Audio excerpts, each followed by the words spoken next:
You guys don't need to worry about me getting revenge from Diddy. I've got 3 moves that make sure he'll never be able to come after me or my family. First, I personally reached out to the victims' legal teams. The real reason he's not getting out is those buried cases behind the scenes. I provided legal funding for 7 victims who had been silent for years and brought in the top criminal attorneys in the country. Second, I bought up every potential post-release business deal he had lined up. I planned this 2 years in advance, so by the time he got sentenced and still had hope of getting out, every partner had already cut ties with him. Third, I don't just have evidence, I've got backups. This is an entire minefield that's been buried for 20 years. I uncovered every secret from the last 30 years. With testimonies from the victims, we interviewed over a dozen people he tricked, threatened, or violated. You think that's harsh? No, he destroyed other people's lives for decades. I'm just making sure he spends a few extra years in prison for it. I'm not afraid of his people, not afraid of his threats. I know he's still in there fantasizing about a comeback, but the truth is, he's never coming back. 50 Cent is back in the spotlight with a startling claim that didn't make it into his Netflix documentary about Diddy, saying there was too much explosive content for just 4 episodes, which forced his team to cut several major allegations, including one where Diddy supposedly had a secret child with a woman who once dated Tupac Shakur. Instead of saving this footage for another season, 50 Cent may release it on YouTube. And since the documentary aired, more people have come forward with new information, while insiders suggest the real reason for 50's focus on Diddy might surprise many, with comedian TK Kirkland noting that fans are missing a key point, insisting that it's not just about pettiness or attention, but that Diddy allegedly chose to get involved with the mother of 50 Cent's child, which, according to TK, changed everything. Out of all the women in the world that Diddy could have gotten with, he chose 50 Cent's baby mother. There's a lot of variables to this particular question. Because I talk to a lot of people, older, younger, even my daughter, who's 22, she didn't understand it. So people give their opinion based on what they've experienced and their environment, people they've been around. So to the people that understand boundaries and respect, I always tell men you should never date another man's girl if you're not aware of it. If you know it, then it's wrong. TK said that doing something like that shows a clear lack of respect, explaining that in his entire life, he has never knowingly dated a woman who had previously been involved with one of his friends, which he sees as a line you don't cross. And he pointed out that Diddy, with his fame, money, and access to people worldwide, had no shortage of options. So TK believes Diddy's choice to get involved with the mother of 50 Cent's child was intentional, especially given the long-standing tension between them. And in his view, that move only added fuel to a rivalry that had been building for years. He went after the baby mother of one of his rivals. Exactly. Someone who had been taking shots at him for years. Absolutely. On purpose. And he went after her knowing that they had beef. Right. And slutted her out. Just slutted her out. Having a whole basketball team run a train on her. And I just totally the whole agree. thing, right? Totally agree. Right. But his reputation from when he worked at Uptown, I'll be sure's girlfriend. Oh, Kim Porter. Right. That's his reputation. I'll be sure's baby mother. Baby mama. Yeah. Then Eric Serum, his friend, the one that had his baby, Mia.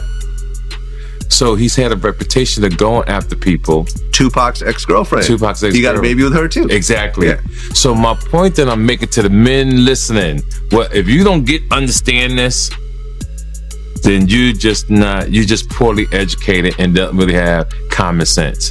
It's a no. There's no way I would go after Vlad's ex-girlfriend. Right. I'm so loyal that if I met a woman and she said, "Oh yeah, I used to date Vlad," I can't with you, baby. Right.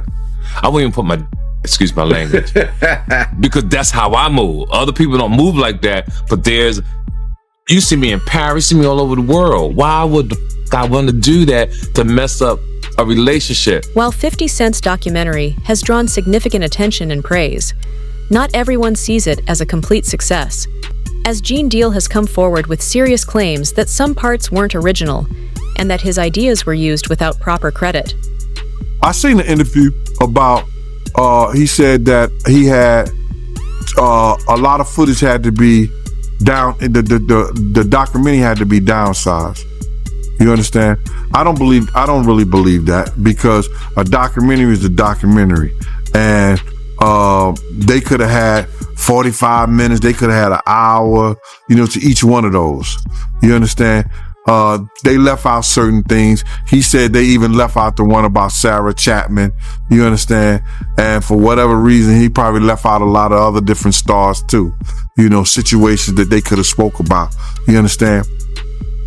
I have a problem with the documentary, and I'm just gonna let you know that the reason I have a problem with the documentary is that they know that they took my idea. You understand? They know that when I came to them, I laid out what they should do and how the documentary should be. You understand? She could say whatever she want to say. I talked to those producers before I even talked to her.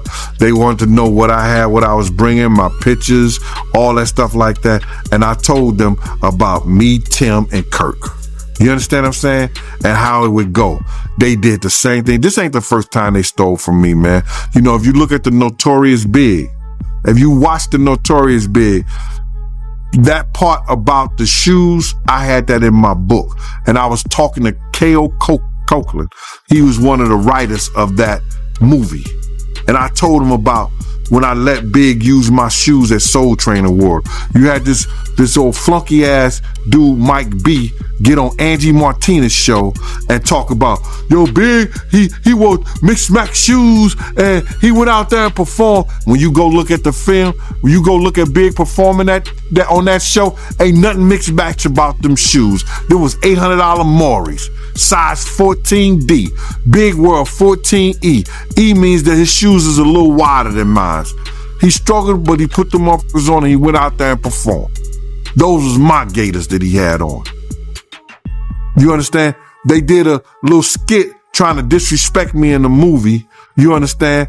And they said something about, we got this. Gene also commented on rumors that 50 Cent might release more content online, saying that if additional footage does surface, Diddy won't be able to stop it. And in his view, if the documentary could have been shut down, it already would have been, which, according to Gene, shows just how much power Diddy still has, or perhaps no longer has, behind the scenes. Documentary, and if 50 do another one, and I heard he's gonna put it on YouTube or do whatever he's gonna do, Puff ain't gonna have nothing to do with that. Puff ain't gonna have nothing to do to try to stop that, because he can't. Because if he could stop it, it would have been stopped. You know why he can't stop it? Because Puff know people right there at Netflix. Don't think he don't. And I don't know if this guy still work for them, but he was part of the Flavor Unit, Shakim. He was part of the Flavor Unit.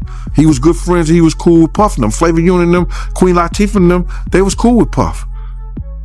If Puff would have sent the cease and desist over there, and they could do it, and he had the power and they wasn't right, it would have been done it. You see, it's still rolling, right? It's still going on, right? He ain't got that power no more. You understand? Now, could he sue them because they use his likeness or use them and stuff like that? I don't know. I'm not that versed in they using him. You understand? If they can steal your whole damn idea, your whole damn ideal, why can't they steal your whole damn intellectual property? That's what they do. Gene also discussed Diddy's long-standing and, as he called it, strange obsession with Tupac, saying he believes that obsession has influenced and shaped many of Diddy's decisions throughout his life. I did see the interview that 50 did with Sherry, and he was talking about he didn't release the video about Puff having a kid by Kim Porter's friend, Sarah Chapman. Now, we all know that she used to date Tupac. You understand? So either he got her because he wanted some remnants of Tupac. We don't know. But it seemed like every dude that he had some kind of disdain, dislike, or that he idolized in a sense. He wanted their girl, or he wanted to be a part of their girl. I don't know why. Yo, bro, this dude was, I don't know if he was in love or in hate for Tupac. He wanted to be an actor. He auditioned for Juice. But Pac beat him out for that Bishop thing. You understand what I'm saying? He wanted to be a part of that. Just go, and not so many years ago, when Puff started getting into that drugs and started using drug stuff, he started revamping some of Tupac's speeches. And if you think I'm lying, go look at the Grammy speech he did. Go look at a couple of speeches he did. It was the same exact words Tupac had said. That he was going to start this whole revolutionary of our people. That's Tupac. Black Lives Matter, the Black Liberation Movement, that was Pac. The Black Liberation Movement. Black Lives Matter? Come on, bro. This dude, everybody know that he had some kind of, I don't want to say disdain taste, but he had some kind of,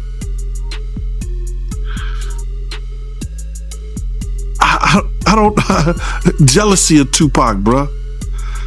He had this. However, the documentary isn't fully forthcoming, as many viewers noticed it barely mentioned Kim Porter, Diddy's longtime partner and the mother of his children, who passed away suddenly in 2018 at 47, officially from pneumonia, though many have questioned the circumstances, and some even suspect Diddy's involvement, despite her being by his side for years and witnessing much of his life firsthand. Do you think that Diddy killed Kim Porter? Absolutely. Why? Because of all the videotapes, because of the book, because of all the people she gave copies of her book to, or at least chapters, because of everything that she had on him, because of the tape that she used to blackmail him into a relationship and into a raise of him being sodomized by Andre Harrell. And I am not saying that allegedly, because I heard her and Kim Noor talking about it in the booth of the bathroom while snorting cane at the Kit Kat. She saw every side of Diddy's life, his personal relationships, business dealings, and what happened behind closed doors. Yet the documentary barely covered her story, with multiple sources saying it was deliberately avoided, possibly because it was too sensitive or controversial. And Jean, who knew Kim personally and sometimes looked out for her, believes she knew far more than most people realize.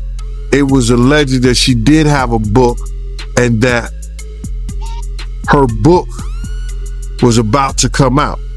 And she was talking about all the perils, everything that she went through in the music business and with Diddy. All the men that they slept with together, because there were men that they slept with together.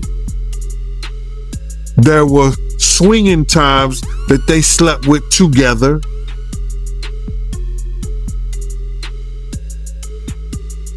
I don't know, man. How do you put your girl through some shit like that? Or how do you look at your girl and knowing that she's in another dude? What kind of demonic mind you have to be that far gone where that shit don't bother you? And got rid of them. They swimming with the fishes. Wow, man. So she was about to expose all that in her book, them sleeping with men together. She was going to expose everything. I heard it was tell all.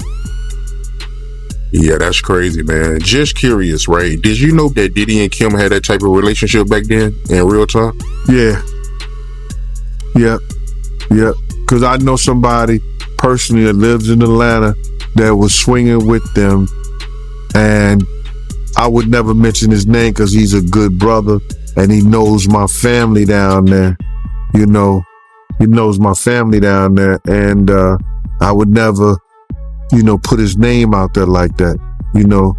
He's been in the music business. He done put a lot of groups, A-listed groups out there, especially A-listed groups from Atlanta. None of that information appeared in the documentary, allegedly attacking him with a chair. It was the other day they just did a whole thing with the girl that he was dating was the one that was putting the wiretaps and all of that out. It was a clear case. She came, hey, I was the one who was doing the wiretaping and all of this, right? The tapping. So I knew about this before she came out and said that she was the one that was doing it. I was sitting there like, damn, he know everything she doing. He know her conversations. I'm sitting there like when I'm sitting there right there next to him, when I'm hearing them saying, this is what Shakira Stewart was saying to Kim Porter on the phone that made him mad. That made him so mad at Shakira Stewart when he went to L.A. Reid party, hit him with the chair. You don't think if he hit a man with a chair for dating this girl, they gonna have a fight at home too. You know what I mean? That's why, they say he busts her nose up on the boat. And have you ever been to Sandro Pay's see a brother play a mandolay? Remember that was in his song? I need a good woman next to me. So then it happened in what was it, Sandro Pay? Like that island. And then he bust her nose. They tried to make it seem like she slipped and fell. She slipped and fell and broke her nose. Nah, the truth was she slipped and fell and landed on his fist. Yeah, but that's what happens when you put your hands on females. I don't really have much respect for a man who's physically abusive towards women, man. I kind of think they be kind of suspect. I'd be like, man, girls fight girls. This behavior appeared to be part of Diddy's character. And another eyebrow-raising detail was the documentary's handling of his infamous parties, which for decades were rumored to include celebrities, athletes, and influential insiders. Yet the documentary barely mentioned any of that, with no major names or detailed accounts, an omission that seems particularly suspicious given how many high-profile figures were publicly connected to Diddy for years, and how suddenly silent many of them have become. What are your thoughts on all his celebrity friends that denounced those allegations and were like, this is false, and liars. Should they speak up now? It's getting a little too late for those who are complicit. Stevie J should be charged. Mary J. Blige should also be charged. Jennifer Lopez should definitely be charged. Jay-Z should be charged. Khaled should be charged. Rick Ross should be charged. Usher should be charged and tried with him. Off of Justin Bieber alone. Jaguar Wright suggested that people focus too much on the music industry and not enough on what Diddy may have experienced long before fame, arguing that his real story begins closer to home, where as a child, he may have witnessed his mother preoccupied with her own life, and strangers frequently coming in and out of the house, an environment she believes could have left a lasting impact and potentially harmed or deeply affected him, shaping much of what came later. What he saw and what happened to him in his own mama house. All of those strangers, them up involved, looking around, seeing what was going on. And let's just be clear, it sounds like the house was a house of, professional freak-offs. So who knows what he saw or what could have happened to him while she was busy entertaining people and pouring and getting tips, as she would say, for her after-hour life. Oh yeah. He was. I'm gonna say he was surprised to hear that. School bus driver. No, was he surprised or was he like, "Zip it, you talking too much"? Because that's what it looked like to me. It looked like you talking a little bit too much. They don't need to know about that. While she was sitting up there, because I was a bus driver and I was this and I worked at the after hours. And I would pour them drinks and they would give me big tips. Jaguar also noted that Diddy has expressed pride in learning that his father had a reputation as a hustler, and she believes that reaction reveals a great deal about his mindset and the values he may have internalized from an early age. In Sean's own words, in Diddy's own words, he had said he had a sigh of relief learning that he was the son of a hustler or a gangster. Like he wanted that status. He wanted to say that he was a sigh of relief is a wild thing to say, that your daddy was a gangster or a hustler. That's what you heard that he was. Well, I mean, like Tim said, they had a bunch of blaxploitation movies being played around the house all the time. They grew up with the Mac playing. They grew up with Superfly playing. Like, I mean, if that's what you got going on, you got two women in the house and there's no men around, and these are what the little boys are watching. You got basketball players coming over late at night. You got hustlers coming over, PIMPs coming over, women who look like they were modeling for Jet magazine coming over. Like, it sounds like the nature of the environment is what shaped their perception of what cool was.